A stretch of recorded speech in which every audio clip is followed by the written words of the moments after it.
നമസ്കാരം, പുതിയൊരു വീഡിയോയിലേക്ക് ഏവർക്കും സ്വാഗതം.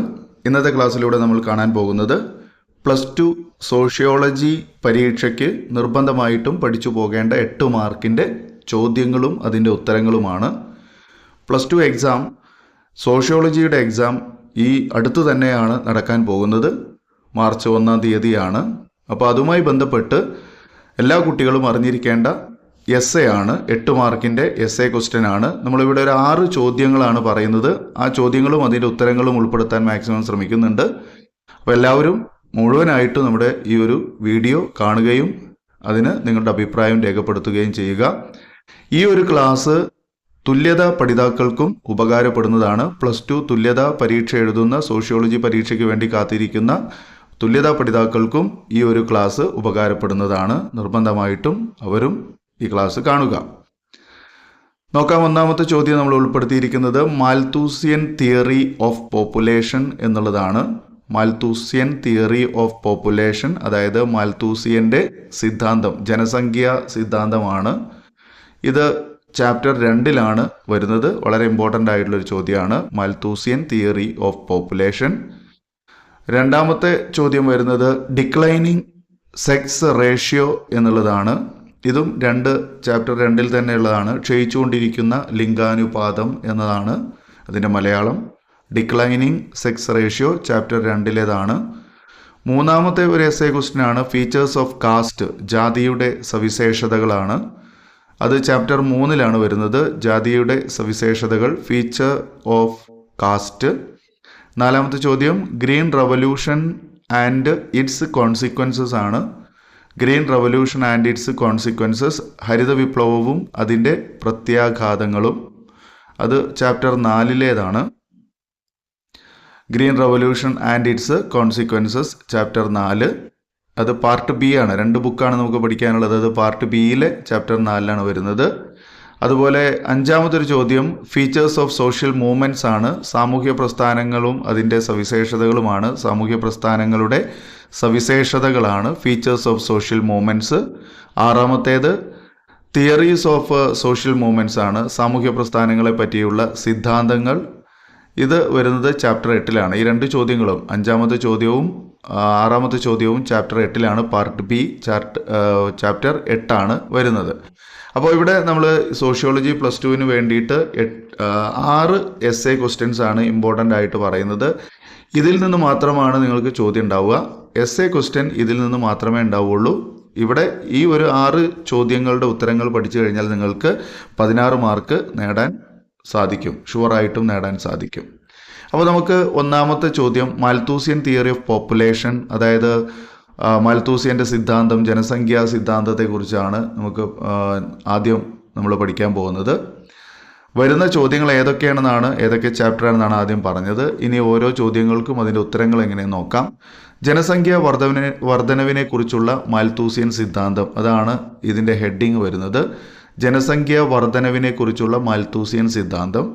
അപ്പോൾ നമ്മളിത് പോയിന്റ് ആയിട്ടാണ് ഇവിടെ രേഖപ്പെടുത്തുന്നത്. നിങ്ങൾക്ക് വേണമെങ്കിൽ അതൊന്ന് ജസ്റ്റ് വിവരിക്കാവുന്നതാണ്. തോമസ് റോബർട്ട് മാൽത്തൂസ് ആണ് ജനസംഖ്യ വർധനവിനെ കുറിച്ചുള്ള സിദ്ധാന്തം അവതരിപ്പിച്ചത്. മാൽത്തൂസിയൻ സിദ്ധാന്തം എന്ന് പറയുന്നത് മാൽത്തൂസ് എന്ന് പറയുന്ന തോമസ് റോബർട്ട് മാൽത്തൂസ് എന്ന് പറയുന്ന വ്യക്തിയുടെ പേരിലാണ്. അദ്ദേഹമാണ് ഈ തിയറി ഇൻട്രൊഡ്യൂസ് ചെയ്തത്. അതുകൊണ്ട് തന്നെ തോമസ് റോബർട്ട് മാൽത്തൂസ് അവതരിപ്പിച്ചു എന്ന് നമ്മൾ ഫസ്റ്റ് പോയിന്റ് എഴുതുന്നു. രണ്ടാമത്തെ point S A on population എന്ന കൃതിയിലാണ് ഇത് ഉൾപ്പെടുത്തിയിരിക്കുന്നത്. 1 വേർഡ് ഭാഗത്ത് വരുന്നൊരു ചോദ്യമാണ്. അതുകൊണ്ട് നമുക്കത് അവിടെയും ഉപകാരപ്പെടും. എസ് എ ഓൺ പോപ്പുലേഷൻ എന്ന കൃതിയിലാണ് ഈ ഒരു ജനസംഖ്യാ വർധനവിനെ കുറിച്ചുള്ള സിദ്ധാന്തം വരുന്നത്. മൂന്നാമത്തെ പോയിന്റ് മനുഷ്യൻ്റെ ഉപജീവന മാർഗങ്ങളുടെ വളർച്ചാ നിരക്കിനേക്കാൾ ഉയർന്ന നിരക്കിലാണ് ജനസംഖ്യ വർദ്ധിക്കുന്നത് എന്നാണ് അദ്ദേഹം കണ്ടെത്തിയിട്ടുള്ളത്. മനുഷ്യൻ്റെ ഉപജീവന മാർഗങ്ങളുടെ വളർച്ചാ നിരക്കിനേക്കാൾ, ഉപജീവന മാർഗം എന്ന് പറഞ്ഞാൽ ജീവിക്കാൻ ആവശ്യമായിട്ടുള്ള അടിസ്ഥാന സൗകര്യങ്ങളാണ്. അതായത് ഭക്ഷണം, വസ്ത്രം, പാർപ്പിടം, ആരോഗ്യം, അങ്ങനെയുള്ള മറ്റ് കാര്യങ്ങൾ. ഇത്തരം ഉപജീവന മാർഗങ്ങളുടെ വളർച്ചാ നിരക്ക് എന്താണോ അതിനേക്കാൾ, അതായത് ഓരോ മനുഷ്യനും ഇത്തരം കാര്യങ്ങൾ, ഭക്ഷണം നേടിയെടുക്കാനും വസ്ത്രം നേടിയെടുക്കാനും ഒക്കെ കാണിക്കുന്ന ആ ഒരു ഗ്രോത്തിനേക്കാൾ ഉയർന്ന നിരക്കിലാണ് ജനസംഖ്യ വളരുന്നത് എന്ന് അദ്ദേഹം, അല്ലെങ്കിൽ ജനസംഖ്യയുടെ വർധനവ് എന്ന് അദ്ദേഹം കണ്ടെത്തിയിട്ടുണ്ട്. മനുഷ്യൻ്റെ ഉപജീവന മാർഗങ്ങളുടെ വളർച്ചാ നിരക്കിനേക്കാൾ ഉയർന്ന നിരക്കിലാണ് ജനസംഖ്യ വർദ്ധിക്കുന്നത് എന്ന് പറയുന്നു. 4ാമത്തെ പോയിന്റ്, ജനസംഖ്യാ വർധനവിന് അനുസരിച്ച് ഭക്ഷ്യോൽപാദനം വർദ്ധിക്കുന്നില്ല. ജനസംഖ്യാ വർധനവിനേക്കാൾ കൂടുതലായിട്ടാണ് ജനസംഖ്യാ വർധനവ് ഉപജീവന മാർഗങ്ങളേക്കാൾ കൂടുതലായിട്ട് വർദ്ധിക്കുന്നുണ്ട്. അതായത് ജനസംഖ്യ വർദ്ധിക്കുന്നതിനനുസരിച്ച് ഭക്ഷ്യോൽപാദനം വർദ്ധിക്കുന്നില്ല എന്ന് മനസ്സിലാക്കാൻ സാധിക്കും. 6ാമത്തെ പോയിന്റ്, ലോകം ദാരിദ്ര്യത്തിലേക്ക് നീങ്ങും. അപ്പോൾ ഇങ്ങനെ വരുമ്പോൾ, അതായത് നമുക്ക് ഉപജീവന മാർഗത്തേക്കാൾ കൂടുതലായിട്ട് ജനസംഖ്യ വർദ്ധിക്കുകയാണെങ്കിൽ തീർച്ചയായിട്ടും ലോകം ദാരിദ്ര്യത്തിലേക്ക് നീങ്ങുന്നു. ദെൻ 7ാമത്തെ പോയിന്റ്, ജനസംഖ്യ വർധനവ് ജാമിതീയ ശ്രേണിയിലും ഭക്ഷ്യോൽപാദന വർധനവ് സമാന്തര ശ്രേണിയിലുമാണ് വർദ്ധിക്കുന്നത് എന്ന് പറയുന്നുണ്ട്. ജനസംഖ്യ വർധനവ് ജാമിതീയ ശ്രേണിയാണ്. ജാമിതീയ ശ്രേണി എന്ന് പറഞ്ഞാൽ ഇപ്പോൾ ഇവിടെ നമ്മൾ കാണിക്കുന്നുണ്ട് 2, 4, 8, 16, 32 അങ്ങനെ നമുക്ക് മൾട്ടിപ്ലിക്കേഷനാണ്, ഗുണനമായിട്ടാണ് ജാമിതീയ ശ്രേണി എന്ന് പറയുന്നത്. ഗുണനമായിട്ടാണ് വർദ്ധിക്കുന്നതെങ്കിൽ സമാന്തര ശ്രേണിയിലാണ് ഭക്ഷ്യോൽപാദനം വർദ്ധിക്കുന്നത്. 2, 4, 6, 8 അങ്ങനെയാണ് 2ൻ്റെ ഗുണിതങ്ങളായിട്ടാണ്. അതായത് സമാന്തര ശ്രേണിയിലാണ് ഭക്ഷ്യോൽപാദനം വർദ്ധിക്കുന്നതെങ്കിൽ ജനസംഖ്യാ വർധനവ് ജാമിതീയ ശ്രേണിയിലാണ് എന്ന് പറയുന്നു. അതുപോലെ ജനസംഖ്യാ വർധനവ് നിയന്ത്രിക്കുകയാണ് രാജ്യം പുരോഗതി കൈവരിക്കാനുള്ള ഏക മാർഗം എന്ന് അദ്ദേഹം വാദിക്കുന്നുണ്ട്. ജനസംഖ്യാ വർധനവ് നിയന്ത്രിക്കുകയാണ് ചെയ്യേണ്ടത്. രാജ്യം പുരോഗതി കൈവരിക്കണമെന്നുണ്ടെങ്കിൽ രാജ്യത്തിൻ്റെ ജനസംഖ്യയെ നിയന്ത്രിക്കണമെന്ന് ആണ് അദ്ദേഹം വാദിക്കുന്നത്. ഈ ജനസംഖ്യാ വർധനവ് നിയന്ത്രിക്കുന്നതിന് വേണ്ടി അദ്ദേഹം 2 മാർഗങ്ങൾ പറയുന്നുണ്ട്. ജനസംഖ്യാ വർധനവ് നിയന്ത്രിക്കുന്ന മാർഗങ്ങൾ അത് നമുക്ക് വേണമെങ്കിൽ ഒരു അടുത്ത സൈഡ് ഹെഡിങ് ആയിട്ട് കൊടുക്കാം. ജനസംഖ്യാ വർധനവ് നിയന്ത്രിക്കുന്ന മാർഗങ്ങൾ, 1 നിവാരണ നിയന്ത്രണങ്ങളാണ്. 2ാമത്തേത് സ്വാഭാവിക നിയന്ത്രണങ്ങളാണ്. നിവാരണ നിയന്ത്രണം എന്ന് പറഞ്ഞാൽ വിവാഹം വൈകിപ്പിക്കുക, അതുപോലെ തന്നെ ബ്രഹ്മചര്യം അനുഷ്ഠിക്കുക, നമ്മൾ സ്വമേധയാ ഇതിന് തയ്യാറാവുക എന്നുള്ളതാണ്. നിവാരണ നിയന്ത്രണങ്ങൾ എന്ന് പറയുമ്പോൾ രാജ്യത്തിലെ ജനസംഖ്യ വർദ്ധിപ്പിക്കുന്നത് അല്ലെങ്കിൽ വർദ്ധിക്കുന്നത് നിയന്ത്രിക്കുന്നതിന് വേണ്ടിയിട്ട് അദ്ദേഹം പറയുന്ന നിവാരണ നിയന്ത്രണം എന്ന് പറയുന്നത് വിവാഹം വൈകിപ്പിക്കലാണ്, അതുപോലെ തന്നെ ബ്രഹ്മചര്യം അനുഷ്ഠിക്കുക എന്നുള്ളതാണ്. 2ാമത്തേത് സ്വാഭാവിക നിയന്ത്രണമാണ്. യുദ്ധം, ക്ഷാമം, രോഗങ്ങൾ ഇതൊക്കെ വരുമ്പോൾ സ്വാഭാവികമായിട്ടും ജനസംഖ്യയിൽ വലിയ രീതിയിലുള്ള ഒരു കുറവുണ്ടാവും. അതാണ് സ്വാഭാവിക നിയന്ത്രണങ്ങൾ, സ്വമേധയാൽ ഉണ്ടാകുന്നതാണത്. യുദ്ധം, ക്ഷാമം, രോഗങ്ങൾ ഇങ്ങനെയുള്ള കാര്യങ്ങളൊക്കെ. ഓക്കെ, അപ്പോൾ ഇത്രയാണ് അതിൻ്റെ ജനസംഖ്യാ വർധനവ് നിയന്ത്രിക്കുന്നതിനുള്ള മാർഗങ്ങൾ. ഇനി അതിൻ്റെ വിമർശനങ്ങളാണ്. ജനസംഖ്യാ വർധനവിനെക്കുറിച്ചുള്ള മാൽത്തൂസ്യൻ സിദ്ധാന്തത്തിൻ്റെ വിമർശനങ്ങൾ എന്തൊക്കെയാണ്? പ്രധാനമായിട്ടും 4 വിമർശനങ്ങളാണ് ഉൾപ്പെടുത്തിയിട്ടുള്ളത്. 1, ജനസംഖ്യ വളർന്നപ്പോഴും ഭക്ഷ്യോൽപാദനം ഉയർന്നുകൊണ്ടിരിക്കുന്നു എന്നുള്ളതാണ്. അപ്പോൾ മാൽത്തൂസ്യൻ പറഞ്ഞ ആ ഒരു കാര്യം, ജനസംഖ്യ വർദ്ധിക്കുന്നതിനെ അനുസരിച്ചുള്ള ഒരു ഉപജീവന മാർഗം ഇവിടെ വർദ്ധിക്കുന്നില്ല എന്ന് അദ്ദേഹം വാദിച്ചിരുന്നു. പക്ഷെ അതിനെതിരെ വിമർശനം വന്നത് ഇങ്ങനെയാണ്: ജനസംഖ്യ വളർന്നപ്പോഴും ഭക്ഷ്യോൽപാദനം ഉയർന്നുകൊണ്ടിരിക്കുന്നു എന്നുള്ളത് തന്നെയാണ്. 2ാമത്തേത് ജനന നിയന്ത്രണ മാർഗങ്ങളിലൂടെ ജനസംഖ്യ കുറയ്ക്കാൻ സാധിച്ചിട്ടുണ്ട് എന്ന് പറയുന്നുണ്ട്. ജനന നിയന്ത്രണ മാർഗങ്ങളിലൂടെ ജനസംഖ്യ കുറയ്ക്കാൻ സാധിച്ചിട്ടുണ്ട്. അതുപോലെ പകർച്ചവ്യാധികൾ കുറഞ്ഞിട്ടുണ്ട്. ഈ ക്ഷാമം, രോഗം പോലുള്ള രോഗങ്ങളൊക്കെ, പകർച്ചവ്യാധികളൊക്കെ ഒരു കാലത്ത് ഭീകരമായിരുന്നെങ്കിൽ ഇപ്പോൾ നമ്മുടെ ആരോഗ്യ സംവിധാനങ്ങളുടെ മെച്ചപ്പെടൽ കാരണം പകർച്ചവ്യാധികളൊക്കെ കുറഞ്ഞതായിട്ട് നമുക്ക് അനുഭവപ്പെടുന്നുണ്ട്. അതുപോലെ ദാരിദ്ര്യത്തിന് കാരണം ജനസംഖ്യാ വർധനവല്ല, മറിച്ച് സാമ്പത്തിക വിതരണത്തിലെ അസമത്വമാണെന്നാണ് വിമർശകർ ചൂണ്ടിക്കാണിക്കുന്നത്.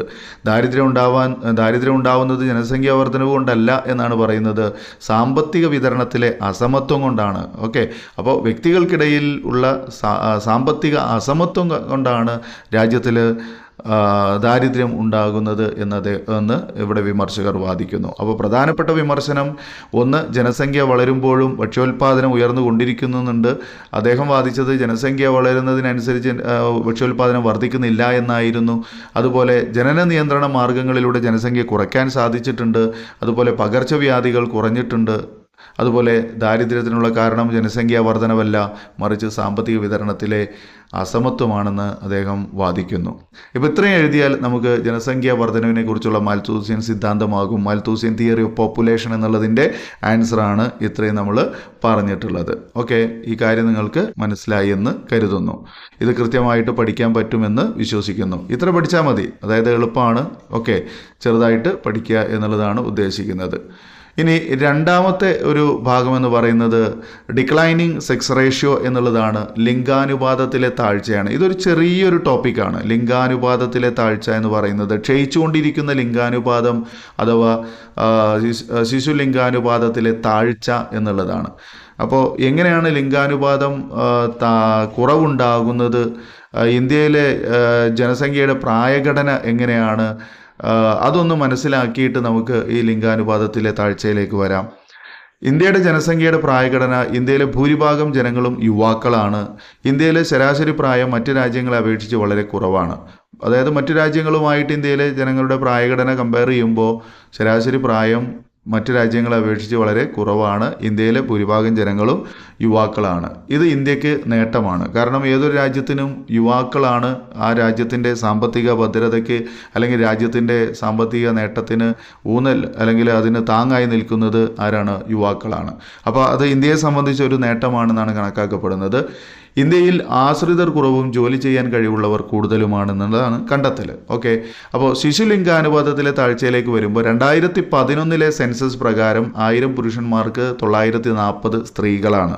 അപ്പോൾ ലിംഗാനുപാതത്തിൻ്റെ കേസാണ് പറയുന്നത്. 2011 സെൻസസ് ആണ് എടുക്കുന്നത്. 2011 സെൻസസ് പ്രകാരം 1000 പുരുഷന്മാർക്ക് 940 സ്ത്രീകൾ വരുന്നത്. കേരളത്തിൽ അത് 964 പഞ്ചാബ് 798. ഓക്കെ, അപ്പോൾ 1000 പുരുഷന്മാർക്ക് കേരളത്തിൽ 964 സ്ത്രീകളും അതുപോലെ പഞ്ചാബ് എന്ന് പറയുന്ന സ്ഥലത്ത് 1000 പുരുഷന്മാർക്ക് 798 കണക്കാക്കപ്പെടുന്നത്.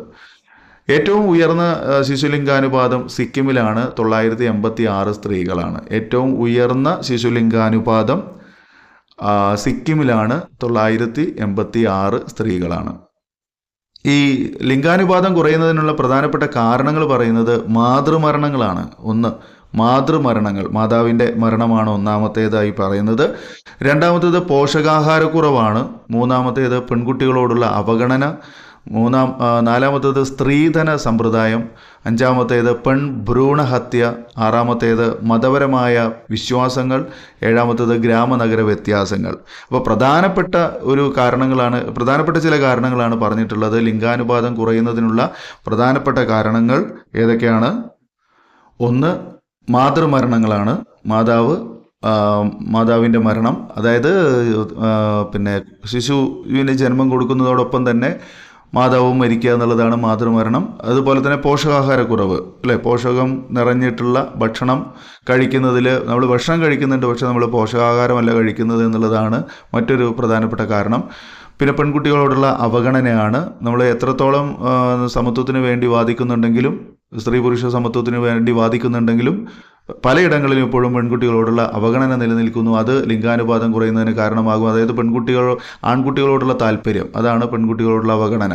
പിന്നെ സ്ത്രീധന സമ്പ്രദായമാണ് മറ്റൊന്ന്. അതായത് പെൺകുട്ടികൾ കല്യാണം കഴിച്ചു പോകുമ്പോഴൊക്കെ സ്ത്രീധനം കൊടുക്കേണ്ടതായിട്ടുള്ള അവസ്ഥ. അപ്പോൾ അങ്ങനെ ചിന്തിച്ച് നോക്കുമ്പോൾ ഭാരിച്ച ചെലവാണ് എന്നൊക്കെ ചിന്തിച്ചുകൊണ്ട് പെൺകുട്ടികൾ വേണ്ട എന്നുള്ള ഒരു സമീപനം, അതാണ് സ്ത്രീധന സമ്പ്രദായം ലിംഗാനുപാതം കുറയ്ക്കുന്നതിന് കാരണമാകുന്നത്. പിന്നെ പെൺഭ്രൂണഹത്യ നടക്കുന്നു. ജനിക്കാൻ പോകുന്ന കുട്ടി പെൺകുട്ടിയാണെന്ന് അറിഞ്ഞു കഴിഞ്ഞാൽ അതിനെ നശിപ്പിക്കുന്ന രീതിയിലുള്ള പെൺഭ്രൂണഹത്യ നിലനിൽക്കുന്നു. അല്ലെങ്കിൽ അത് തെറ്റാണ്, നിയമപരമായി തെറ്റാണ്, പക്ഷേ അത് പലയിടങ്ങളിലും നിലനിൽക്കുന്നുണ്ട് എന്ന് മനസ്സിലാക്കാം.